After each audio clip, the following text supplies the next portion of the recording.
Ever talk to the wall? Is there anybody out there who, like, talks to your dog or to your, like, parrot or to, like, some inanimate object?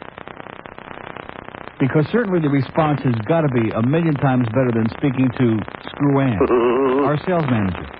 But anyway, we don't want to dwell on that, do we? Do we want to? Do we want to dwell on that for like 4 hours today? Oh my God, this place! Woo!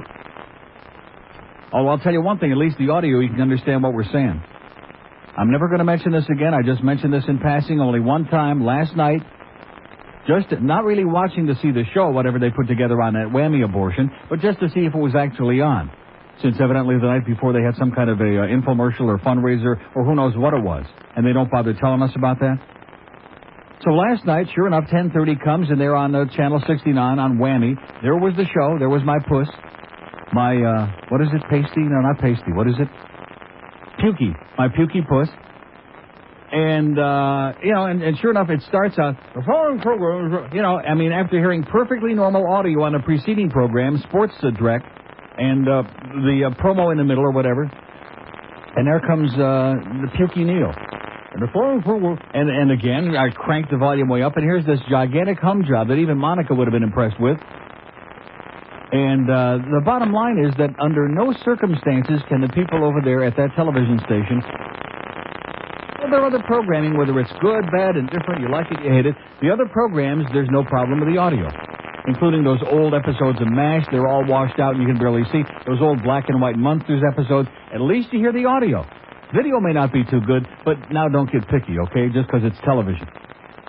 But for some strange reason, unbeknownst to me, for months now, they just can't get the audio. So let me just say this. If there is actually anybody who has been watching that, that's a major miracle. That's probably one of the greatest accomplishments of my lifetime, is that there really were people who watched. Because for some, I think it might have something to do with this town. I could be wrong about that. I think a high school TV station in Batavia, New York could probably produce and put together something of better technical quality than they're putting on Whammy, where we get the double whammy. Number one, nobody's watching the station, and number two, when they do finally put the thing on here, turn that volume way up, and the louder you turn it up, the louder the hum job is. That should be part of the promos. We should have billboards up all over town. Watch Neil Rogers, watch Pukey Neil on Whammy, a free hum job with every show. What's wrong with that? Oh! There you go. Not bad. So like I said, I'm not going to mention it again because I don't even watch the thing anymore, and I'm sure nobody else does either, but I was just checking to see if they showed it last night, and boy, was that a bad move on my part.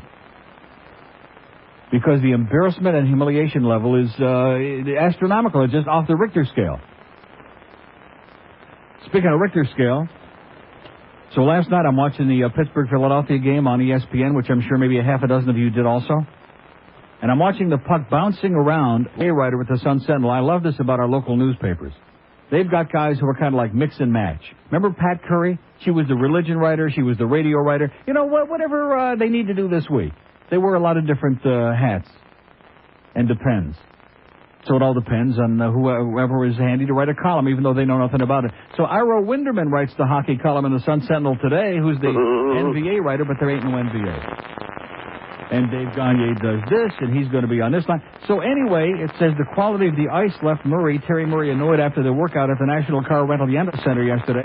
That was a joke out there today, he said, with the building incredibly warm. The fog is there, condensation, water falling off the clock. This is a brand new building. And the ice absolutely blows. This is one more part of the ambiance that we have with all these new arenas that they've built. And when I got my last grand tour of the building there before they opened, I looked in that refrigeration room, and it looked vivid and massive, man. It looked beautiful. The ices that it's going to make, it looked very impressive. Just like the arena itself looks very impressive when you go in there, and then you realize all the problems that exist, like the crappy audio system, et cetera, and so on. Event, can't hear the national anthem, you can't hear the PA, audio, real problem. Turn on your TV station, audio is a real problem. But again, like I said before, maybe it's here. Maybe after all these years, it's finally sinking in. I'm finally beginning to understand where I am. Because especially after the devastating meeting that I just had with our sales manager, Screw Ann, I mean, I should understand where I am. And like I said to her, let's just run. I think what we ought to do is have a new format. Let's run about 45, 50 minutes of spots every hour. And we'll seriously call it All Spots Radio. I mean, that's been done before. That wouldn't be original. There have been people that tried that. They didn't last too long. But there have been stations in America that have tried that. All commercials all day, and that's all you have on there. Kind of like Mr. Ego Show, where he runs like 10 taped spots all the way. Oh, this is pretty cool. Yeah, they're like muffled in various levels of audibility. But that fits right in, I'm discovering. Because the worse the audio is, the better the audience likes it, I guess. Or maybe management likes it better that way. So we'll run like 45 minutes of spots, and then like every few minutes I'll come on. Maybe we'll take a call. Like if anybody would call under those circumstances. We'll just do screenless on those days, you know. And punch up an occasional call, and I'll make a few comments about this, and then we'll go into another break. All Spots Radio. I think we finally got the wiener here. Oh! But hey, let's talk about those Gators, huh? That's what we're going to talk about today, aren't we? No. About those Gators and Seminoles? No. Overgrown children who refuse to grow up? No. 10 minutes after 10 at PM. It stinks in Miami town at 560 WQAM. From the people who brought you the only network for kids comes a brand new network for adults, Nickelodeon. Nickelodeon brings you quality adult programming like Clarissa Shaves All and Rugburns and programs for the alternative lifestyler, shows like Two Angry Gerbils and My Brother in Me. Not to mention blockbuster movies like Three Men on a Little Lady. Call your cable company today and tell them you want Nickelodeon. It's the only channel exclusively for adults. Nickelodeon. Yeah. Oh, there it is. A little bit loose on there, Brian. 10:15 at 560 WQAM. Rocker pleads not guilty to child sex charges. Oh! 70s glam rocker Gary Glitter appeared in a UK courtroom on Thursday in Yate, England, pleading not guilty to a variety of child sex charges. Oh! The charge was actually entered by an attorney for Glitter, whose real name is Paul Gadd, who spoke only to confirm his name and London address. The hearing was being held to determine whether sufficient evidence exists to actually put Glitter on trial. All that glitters is not that old. In May, the Associated Press reported that the singer had been accused of 4 counts of indecent assault and 1 charge of sexual assault on 2 girls. Oh! 1 charge stems from a 1976 incident, and the other is from incidents that occurred between 1980 and 1983. In addition, Glitter has been charged with 51 counts of taking indecent photographs of children, as well as 50 counts of processing such images on a computer. The charges were filed in November of 1997 after a computer store discovered the images on a hard drive of a computer the rocker sent in for repair and alerted authorities. Police then searched Glitter's residence, seizing videos and photographs. Throughout the incident, Glitter has maintained his innocence. Glitter was sold more than 18 million records during his career, scoring a huge international hit in 1972 with the beat-heavy Rock and Roll Part 2, the only lyric in which is the word "hey" repeated numerous times. The rousing anthem is still played at sporting events across the globe. Glitter, charged with 101 offenses associated with taking and possessing indecent photographs, was arrested last year as he returned from a holiday in Cuba. All right.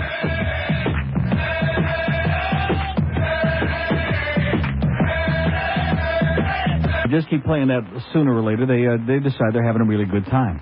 Even though the ice is crappy at the hockey games and the guys can't skate and the puck is bouncing around like a rubber ball. Don't confuse people with the facts. Just glitz it up a lot. Just glitter it up a lot. That's right. That's where the name came from. That's where the word glitz came from. You play enough Gary Glitter. Right. Everybody's convinced we're having a hell of a great time and we're all fired off and pissed off, etc. and so on. Here's Delray Beach. Hello.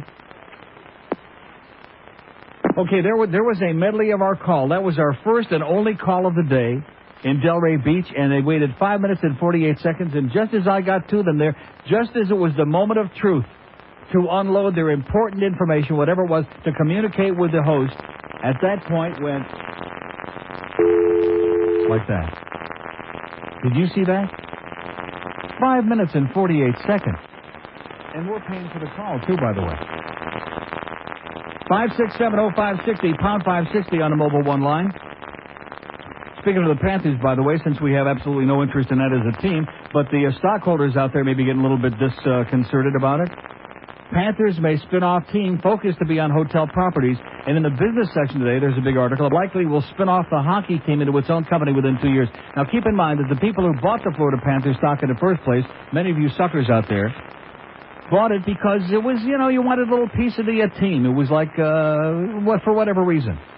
It made you feel like you were like a little minority owner of the hockey team, and now he's spinning it off because naturally they bought up all these hotels, and the hotel business ain't quite going his way either. Neither is anything else, like Republic Industries in the old crapper. That's right. In fact, Florida Panthers stock is also in the old crapper. Shares closed at $10.13 yesterday, down 25 cents after hitting a 52-week high of $22.88 in March. In fact, didn't it open at about $9 or $10? And then it went up to like 30 very briefly, and then all of a sudden it went into the tank. Its 52-week low being $7.13 on October 9th. And so Bill Torrey was there, and I guess some of the people there giving these stockholders that showed up some free food, some hors d'oeuvres, a bunch of BS. Huizenga fielded about a dozen questions from shareholders, it says. Among them, why are there no French fries at the arena club level? Yeah! Now we're talking. Now we're getting to the meat of the matter. These are the kinds of things that people who invest in stocks, that's what they want to know. How come there's no goddamn French fries at the arena club level in the brand new Mac Arena, Mr. Baldy? And was Huizenga involved in the firing of former Panthers coach Doug McClain? As if we don't already know the answer to that, but of course, as usual, Wayne lied about that, said he had nothing to do with it. And that it was just more inaccurate information from the news media that we're always causing trouble and making stuff up. But as for the French fries, he's going to look into it. Oh! So if you bought Florida Panthers holdings assuming that it had something to do with the hockey team, guess again. And remember those hotels that were involved in this? That the Wayne and his buddies, his partners, made all that extra money off the sale of those hotels? But anyway, we don't want to get into that because a lot of money was stuffed into individuals' pockets, including Wayne and you poor stockholders out there. You're stuck with like, what is it now, $10 a share? Hey, listen, it's going to get a lot worse, just like Republic Industries. You poor bastards out there that spent like real honest-to-God money and didn't get out before went into the tank, which I noticed is about, what, $17 now? Not too good. Here's a mobile in Lantana. Hello. Hey, Neil. Yes, sir. How you doing, Neil? Okay. Hey, this is Cole from Lantana. Yeah. I just want to let you know that all the drivers are Airborne Express. I know you don't like Airborne Express. On West Palm Beach, I listen to you. Yeah. How you doing, What do you mean I don't like Airborne Express? When the hell did I say that? Oh, that's right. You said that the other day. Yeah, you don't that's like right. Airborne Express. Yeah, their service is really bad, but their drivers might be okay. But their service. Yeah, we all listen to you. We all like you down here. So I just want to let you know that we like you all. Like I said, Airborne Express is God. All right, see you later, Neil. Okay, see you. They suck. Now, their service is really very poor, but hey, that's the way it goes. FedEx beats them, up one side and down the other. 567-0560. I was thinking when I came in this morning, and this was even before Screw-Ann came down here. And I got hysterical at about 3 minutes before the hour ended, and George had to come in here and close the door and look at me like hoping that I wasn't going into a catatonic state like Florida. And I was thinking, what's wrong with playing music every day in between the spots, huh? Neil, his music and his spots. Yeah, because then it takes the pressure off the callers. I mean, I understand there's a lot of pressure, and you get really tired of me nudging. It's like my mother, Got a heart of gold. She means well, but she's a nudge. And nobody likes being nudgy too much. It gets to be very annoying. And when you have basically nothing to say and you're not interested in any of the things that I'm talking about, why should you have to put up with me nudging you all the time to make phone calls when we can sit here, play a lot of spots, play a little bit of music? Just kind of sit back and relax, get that blood pressure down. Life is too short to get all bent out of shape about this joint.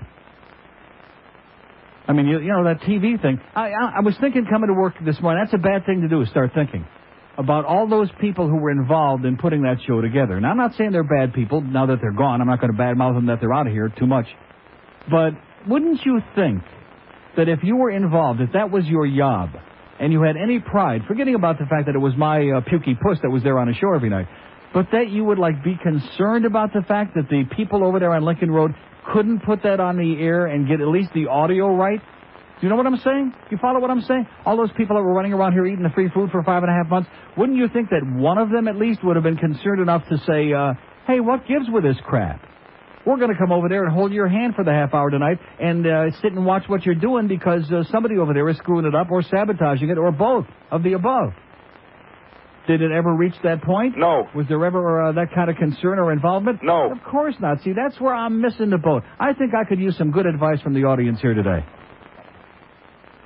I need to be brought back into the real world, and I just have I'll confess, it's my biggest weakness in life. I have a very, very difficult time in striving for mediocrity. Seriously, I just have a tough time doing that, and if the people at Borders, for example, don't want to cooperate with us, if we got to send our people out there to shake them down for the money that you're donating to Center One and buying our Best of Neil stuff, if we got to do that, if they don't care about it, then what the hell am I going to do? I don't have the time physically or the ability to run around to all the 8 stores from Boca and Boynton Beach up there all the way down to Kendall and shake people down. I don't even know who the hell to talk to. And say, hey, you've got money that this charity needs to do their work to help these people. Any more than I can make Greg Reed smart. I just can't do that. He doesn't get it. He doesn't come close to getting it. These hours here, like I said yesterday, and I'll say it again and again until it gets to be really ponderous, which it probably already is, but I'm going to keep repeating it. We're like an invasion here. We're like fish out of water. We're not going to sit here and talk to a bunch of silly people that want to argue about the Gators and the Seminoles and who's got the biggest penis and all this other bullcrap. Who cares? That's baby crap. That's kid crap. So we're like totally out of place. But the only thing we ever said was give us a little something. Like when we go out on these appearances, give us some station promotional material. Yeah, right. Oh, come on now. George is laughing hysterically there. He's on the floor. He's like some bumper stickers. Oh, yeah. Come on, like maybe some QAM buttons or something, you know, something that I didn't pay for out of my own pocket, something that indicates that the radio station is really involved with the Neil Rogers show, that they're like, right behind it, and want to try to, at least put on an act in a show that says we really give a crap. We want to put our best feet forward out there. Yeah. I just inhaled a big hunk of feta cheese. Yeah. Well, good enough. There you go. God, you're being punished by... Oh, God. That's right. And I have to somehow... I mean, maybe some of you can tell me. I have a great story, and I'm reluctant to tell it. I'm reluctant to tell it because it's about a place that's not a sponsor anymore. It was once upon a time, but the agency bitch hates me like poison. I did a great job for them, by the way. Do I dare tell the story from 2 days ago? It's so incredible. And I don't want to offend my close personal friend who's the manager over at this particular establishment. I don't want to say it's my bank. But, I mean, it is so astonishing. We'll do the break, and I'll think about whether I want to tell the story or not. And I'm not exaggerating. I'm not hallucinating. For example, Screw Ann, when she was down here before, our sales manager. I pointed out to her that I have a piece of copy for a client here that is older than Methuselah's grandmother, and I pulled a copy out of she says, well, the sales hole told me that there's been new copy put in there since then. Everything that I say is a lie. Just keep that in mind, okay? Because I'm a troublemaker. I'm a bad guy. We all knew that. And so I picked a folder out of our hanging folder file here to my right, and I opened it up to show her there's nothing else in here, sweetheart. That's it. What you see is what you get. Rhymes with something that rhymes with get. What is it? I think you pulled it out and hid it. Yeah, I pulled it out. That's when she went running out of here. Must have good eyesight, that bitch. Anyway, it's 10 to here I go again. I'm talking on the one hand about not doing this, and I'm getting myself all worked up into a frenzy and psychotic and hysterical about things that I have no control over. Because I'm a bad guy, let's face it. I admit it. I'm a son of a bitch. 10-12. QAM. A lot of big sports. Neil Rogers on Sports Hole Radio, WQAM. For today's breaking wind news, we go to the WWF, World Wrestling Federation. Let me say something, Sting. You know, I may be the United States champion, but I'm going to set everything aside. I'm not going to wait for a challenge from you. I'm going to issue a challenge right here, right now. And if you people don't like it... And that's today's breaking wind news. 1032 at 560 WQAM. I want to say a special good morning to our close personal friends at Marco Marine International. It doesn't say F. I mean, it's got the whole word. F. Neil. It's got a finger. They actually stuck their finger on a fax machine. A beautiful job of giving me the finger right on the fax. An all-time first. Let's hear it for our friends at Marco International Marine or whatever the hell it is. And back at you, too, by the way. So when you hear this story now, this is so astonishing. I mean, maybe I'm making a lot out of it. I just found it to be unacceptable and grotesque. Monday, I go to the post office, and, of course, I've been on vacation for 9 or 10 days, and I pick up what amounts to they give me one of those, from the post office, one of those big mail carrier things, one of those plastic trays, because there was that much mail. So I take home my mail, and I'm going through it Monday afternoon, and I find in there one of those notices from the bank. You know the kind of notice I'm talking about? It's always a real thin envelope. Like the overdrawn kind of Right, notice. that kind of a thing. And I'm thinking, what the hell is this? And I open it up, and it says in there, you have resulted, a check written for the amount of $12,000 some odd dollars was, it was paid, but it was not sufficient funds. And your account is minus $9,600, whatever the hell it was, some ridiculous thing on my business account. So I look in my checkbook, and I see that, sure enough, on November 3rd, 4th, whatever the day before I went on vacation, I made a deposit, which I do this all the time. I deposit one amount, and then I write myself to my personal account a check for a similar amount or a little bit less, whatever it was. But there's no way that could be overdraft because it was all done at the same time. So I thought, well, what the hell is this all about? I better call my good friend Matt over at the bank and find out, because Matt takes very good care of me. He's a great guy. This has no end, and this has got nothing to do with him because he wasn't there that day. So I look on the notice, and I see the number of the bank, so I don't even have to look it up. I dial the number. And it rings and rings. This is 3:30 in the afternoon, okay, on Monday. And finally, a voice, a dark-complected male voice. Is there such a thing as a dark-complected voice? Uh-huh. You know what I'm talking about. Do you know what I'd be talking about? That kind of a voice. The security guard answers the phone. Hello? This is my bank. I said, yeah, so you're laughing already. No, seriously, this is the best part. This is doing business in Florida again. And I said, can I speak to Matt, please? Is Matt there? I think she's here. I got news for her. Matt ain't no she, okay? Believe me when I tell you that. Matt is no she. He's a real man's man. That's what his new wife says anyway. And I thought, that's kind of peculiar. Now I get put on hold for a couple of seconds, and on comes a female voice, dark-complected, and she says, hello. I said, is this the bank? Is this Republic Security? And there's like kind of a twisting and gnashing, and all of a sudden I hear that sound.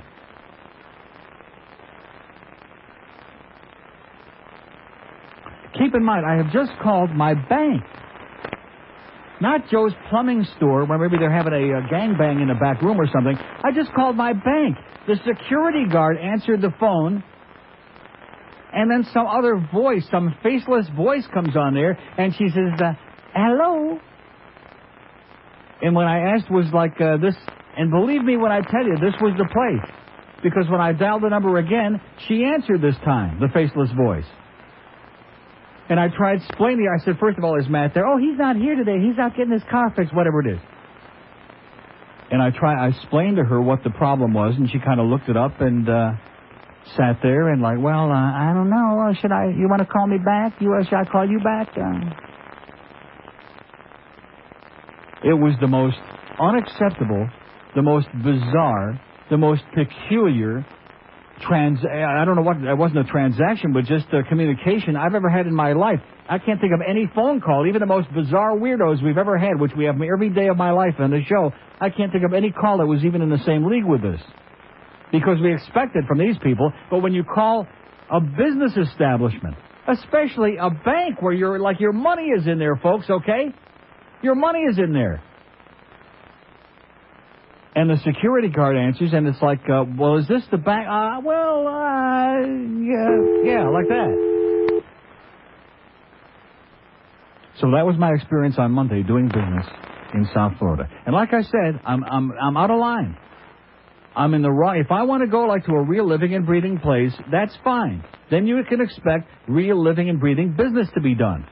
But when you're in Florida, the rules are different here. I remember years ago when they had that bumper sticker campaign, the rules are different here. And God only knows there was truth in packaging with that thing. Because they sure as hell are. The security guard answers the phone. Is Matt there? I see she's here. She? Maybe the reason Matt wasn't there because he was out for a sex change operation. Maybe that's what was going on Monday. I don't think so. God. Here's Miami. Hello. Miami. Yeah, Neil. Yes, sir. Okay, I just want to ask you two quick questions here real fast. You were talking about cigars from Nick's the other day, and the one you said was the best one you ever had. What was the name of that? Perdomo Reserve. Perdomo, which I don't think they have any right now, but they're working on it. Perdomo. Perdomo. Revere? Perdomo. Revere, yeah, like Paul Revere. And real quick, I know you're a Godfather aficionado and an authority on the subject. Yeah. I watched these two movies, Godfather 1 and 2, last night for about the 50th time, and something's bugging the hell out of me. Yeah.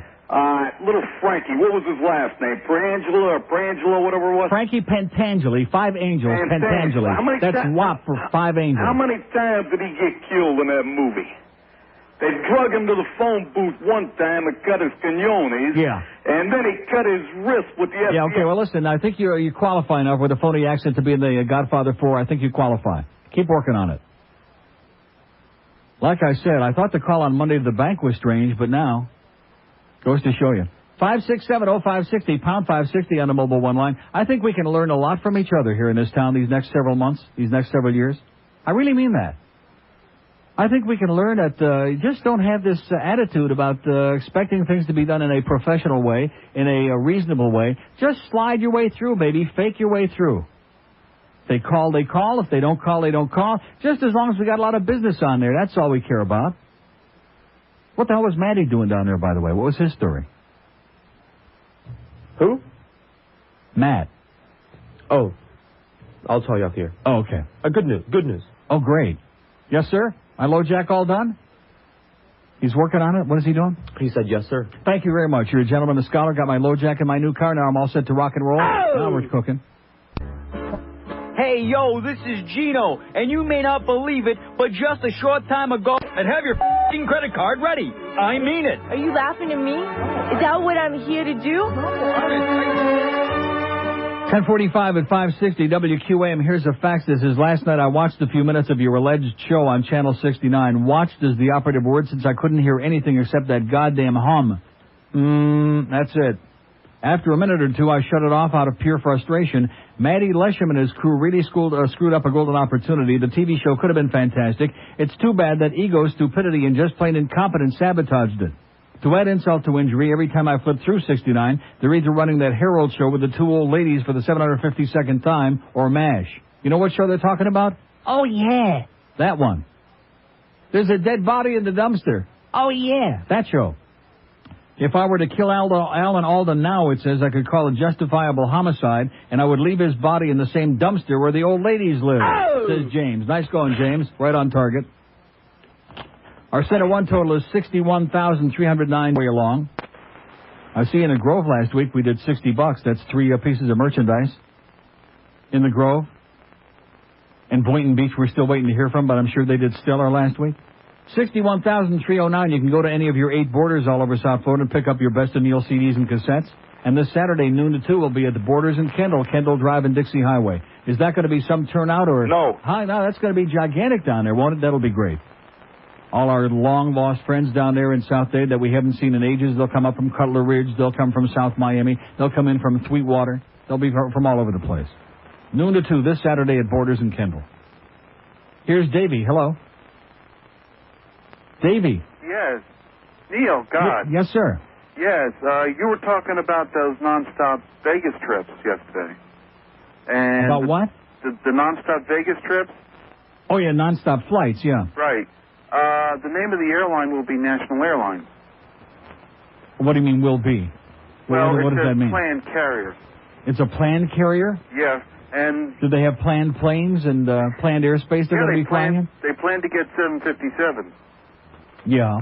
And guess who's going to be in charge? Wayne Hypinga. Well, close. It's going to be the former head of America Worst. The former head of America Worst Airlines? Michael Conway. Yeah. And is he going to offer you the same luxury and comfort that they do on America Worst? Probably. Well, forget that. Yeah, they're going to start up in early of 99. Alleged. Yes. Uh-huh. So, okay, well, thanks for the good news. Okay. We have an open line at Date 1 at Broward. Nines, okay? Just keep that in mind, just in case they ever do materialize. They're in the works. They're thinking about getting some planes. They're thinking about maybe flying somewhere. And who knows? Maybe they'll think about actually doing something someday. Call us back and let us know when it really happens. Okay, sir? Thank you. Here's a mobile in Homestead. Hello. In Hillsborough, wherever it is. Hello. Hey, how you doing, Neil? Okay, sir. Yeah, I was just calling, first-time caller to your show, and I just wanted to let you know that a good friend of mine, he used to call your show, his name Prozac Ron or something like that. You remember him? Yeah. Yeah, he's a pretty good guy, you know. He worked at a McDonald's and just a heck of a nice guy. Uh-huh. He liked to, a real friendly sort. Yeah, too friendly. Too friendly? Yeah, too friendly and too much desperately in need of assistance, yes. Okay, have a great day, pal. Woo! Is that incredible or what? I take back what I said before about my call to the bank. This was 1,000 times more shocking. We have 2 open lines at Dade 2 and Brown, searching for intelligent life. Here's a lady mobile in Fort Lauderdale. Hello. Hi, Neil. Good morning. How are you? I really don't know today, to be honest with you. I'm contemplating a whole change in my life. Well, we must be dealing with the same branch because I had an experience with Republic Security Bank yesterday.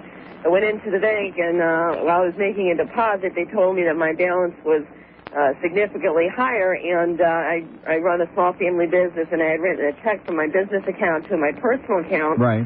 And they had told me that the endorsement on the check was incorrect, and it's 2 different banks I'm dealing with. So they said they sent the check back and they didn't pay it.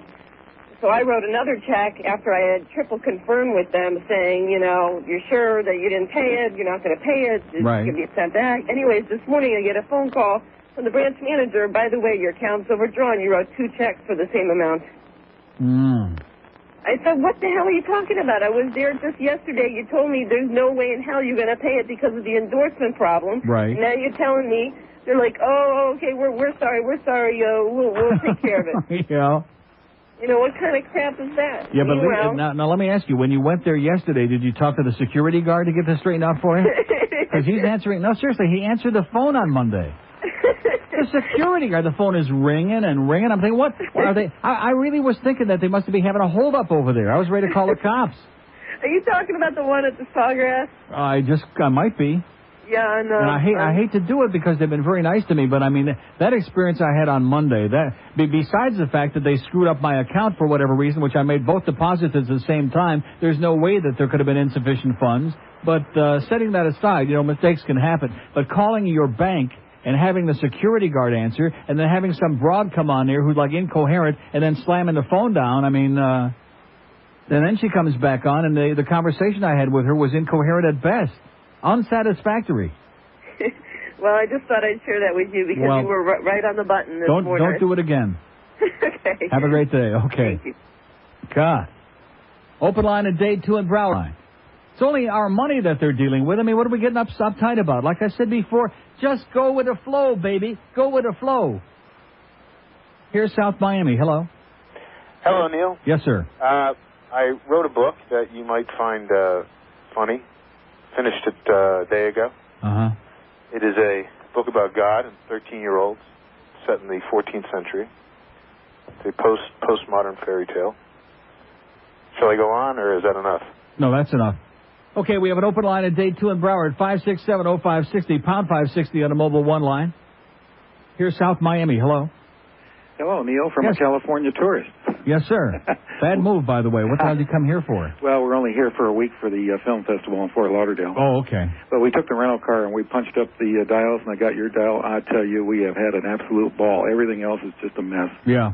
I mean, the traffic... Well, if you found this show, that's the only thing worth coming here for. I'm telling you, is there any way that we can pick you up in California through the Internet? No. Oh, on the Internet? Yeah, I'm on the Internet. You do? Okay, I will make arrangements to do that and pull you in. We also have a fellow by the name of Lee Rogers on 560 in San Francisco. Any relation? No. Okay. No, I was kin to Roy. Uh-huh. Right. Okay. Is there any way that we can get you to come to California? No.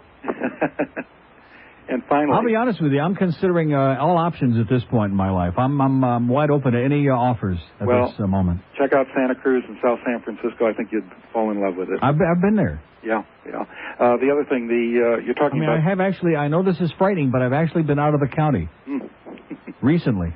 Well, we'd love to have you. No chance. You're a real talent. The other thing is with your bank. Yeah. This is just the incipient stages of the Y2K problem. And, okay, well, listen, have a great life.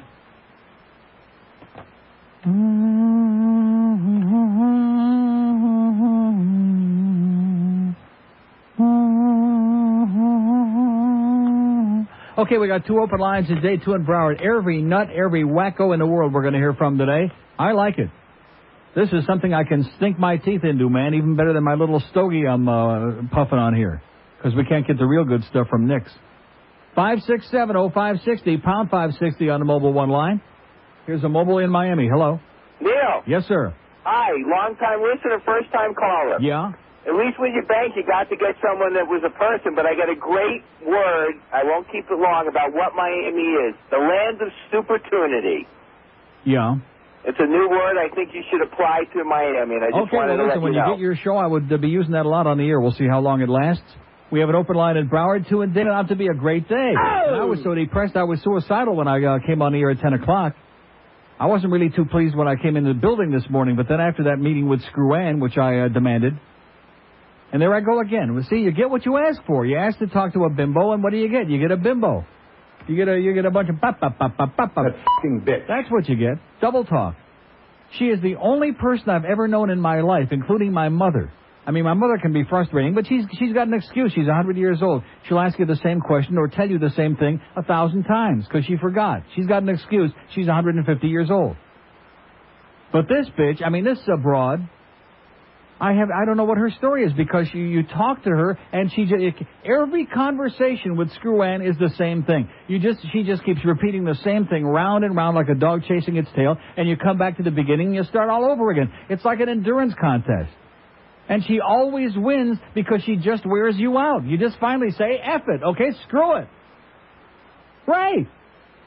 There's a method to her madness. She just figures if she just stands there and keeps going like that long enough, you'll finally say, F it, screw it already, just get out of here. Man, she'd be the best, I'll tell you. In fact, she'd be great as a teller in my bank. She'd fit in like a glove. I mean, there are some very nice people, including my good friend Matt there at the bank. I'm sorry that I felt compelled to tell that story, but it just sets you back.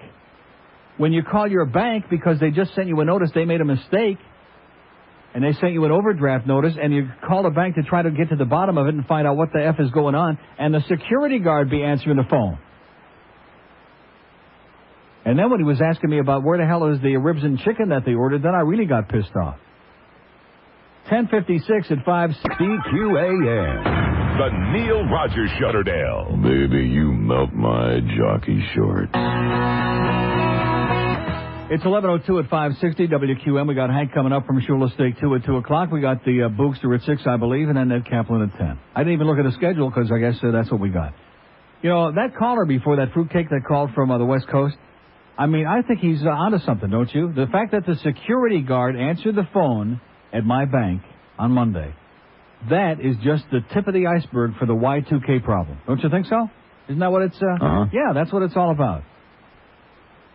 I mean, in fact, when it gets to be midnight, December 31st, 1999, and that rolls over into the 21st century, at that point, you're going to be calling out like dominoes.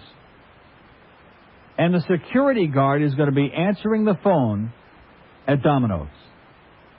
In fact, the security guard might even deliver your goddamn pizza on January 1st, 2000.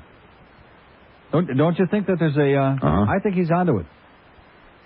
Here's Miami. Hello. What's up, Neil? Not much, sir. What do you think about that Monica thing now? Doesn't she look a big fat sap now after all that? Meaning what? Well, Meaning, why, like, didn't does she look pathetic now? Didn't she look like a big fat sap before? She look even worse now, doesn't she? Yes. Another thing, And how about that fat cow Linda Tripp? Doesn't I know, she look looks like a conniving bitch? Totally. It looks so bad. Why are they wasting our time with this anymore? Totally. Why don't they people get are it over? fascinated by the whole thing. They are? They just love it. They're eating it all up. I'm not. I don't ever want to hear about either one of them again. Any you of them. rock, dude. Later. Okay. Right. Okay, now we're down to one call on the board. See, I'm going to explain to you what's going on in this radio. I try to explain to Screw Ann. I have tried desperately to explain to our program director, our general manager. George can give you his own first-hand experience from doing this show last week, even giving stuff away. Let me do the last call here, because why should they have to wait? Mobile and Homestead, hello. Neil? Yes, sir. I have the best bank story that'll make you poop your pants. Yeah, don't tell me the bank. Okay, I'm not going to tell you the bank. I switched from a very, very big branch to a local branch. Yeah. Okay, a smaller bank, and I went in there to the small bank to deposit my check. Okay, big check, they deposited it, no problem, your account's open, you're done. She said, well, we can't give you an ATM card for 30 days. I said, how the hell am I supposed to take money out of my account? 30 days? 30 days. She says, well, it's a new relationship, and we can't give you an ATM card for 30 days. Well, what do you mean it's a new relationship? Suppose you went in there and wrote a check out to cash the next day. They would cash it for you. Idiotic as it sounds, the same situation with the security guard. Yeah. And it's a small bank, hint, and it just is the most stupid thing. And it makes me want to say, you know what? You know these checks you just gave me? Here you go. I'm not going to even open the box. Right. Exactly. Okay, good luck, pal. I love you, Neil. See you at the ATM. Oh, well, you can't have one of those for the next 5 or 6 months until we get to know you a little bit, till we find out you're not a deadbeat. 2 open lines at Dade 1 in Broward. 5. See, the problem, once I get into it, I'm going to spend at least 4 or 5 hours on it. And Hank can take the day off. Because this phone thing we've got here in this place and this format that we've got, they don't care. They do not care. They refuse to care, and they keep tossing numbers around. 16 minutes, 14 minutes, 17 minutes, 19 minutes. It doesn't make any difference to them. What it amounts to is that, see, back in the old days in IOD, we used to have a newscast at the top of each hour. Newscasts run 5 minutes, generally speaking, on most radio stations. It's just the way it is. On AM stations, it's an old-fashioned kind of a thing. Every hour at the top of the hour, you'd have CBS News, NBC News, ABC News, local yokel news, some kind of a goddamn newscast. And the reason it was usually there is it was a spot carrier. In other words, the news was a sold thing. The news is brought to you by Chamiankel Bank, the guy that what this guy was just talking about, that bank. The news is brought to you by, and it's something to sell. The traffic is brought to you by Chamiankel Department Store, whatever. Well, all during the years that I've been doing talk, it was one of those things that you would dread getting to the end of the hour, because when you finally worked through the hour and you got the phones, hopefully some response on there, and a few people lit up and going, and then the newscast would come, it would be like driving your car into a brick wall. Because then, like a little light bulb went off in the heads of these people who might wait while you're talking to people while the show is going on, but as soon as the newscast comes on, the little message comes out like, oh, geez, now I'm going to have to wait through that whole newscast, and then they got to come back, and by the time they come back, everybody is basically gone. Well, on this radio station, we've got something even better than a newscast at the top there. We don't have no newscast because we don't have any news department. We only have those long, insipid, tune-out sports updates over and over with that melodramatic music in the background that goes on and on and on. We only have those. But what we do have is we have these long commercial breaks, and of course when you add the rejoin and the fact that the live spots generally run a little bit more than a minute, and with some of the copy that we get like a minute and a half, you're talking about interruptions 4 times an hour on this show that are almost a whole newscast, very close to it. And so what George discovered last week, and I don't say I'm glad from a sadistic standpoint, but at least misery loves company, and you got to discover that even when you're giving stuff away in this freeloading town, they still won't hang on. Because as soon as you go into the break, that little light bulb goes off in their head. Oh, my God, it's another newscast. It's another 5 minutes before we finally ever get back. And, of course, when you take the 4 minutes of spots and the 15 seconds or 20 seconds of rejoin, and then we play a comedy bit here, which I'm certainly not going to eliminate those from the show, that could run like a minute and a half. There's 6 minutes 4 times an hour. Do you see what I'm saying?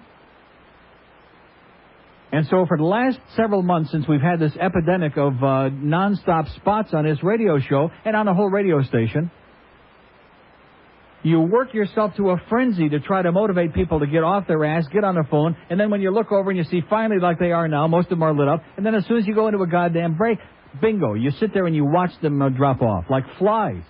Like flies off a pile. That's right. Here's a mobile in Miami. Hello. Hey, how you doing, Neil? Okay, sir. All right, I want to comment on the banking system. Yes? You know, I want to deposit a check that was made out to me from my aunt in the ATM. 2 days later, they sent me back a check, insufficient funds. I had an overdraft. The check was not even her check. It was a check that was apparently a temporary check from someone that opened up an account. Didn't have any account name on it. So I went in the bank and I asked them, well, how did you come to the notion that this was my check? Well, we wrote your account number on it, apparently the teller, sent you this check back. So come to find out, when I go to Planners Union Bank, or Union Planners, whatever the name is, and I asked for the check that my aunt wrote me, oh, sure, we have it here. They cashed it. It's made out to you, and they cashed it. I say, well, can I see a back of the check to see, did the bank actually stamp it? Oh, that's going to cost you $5. $5 for what?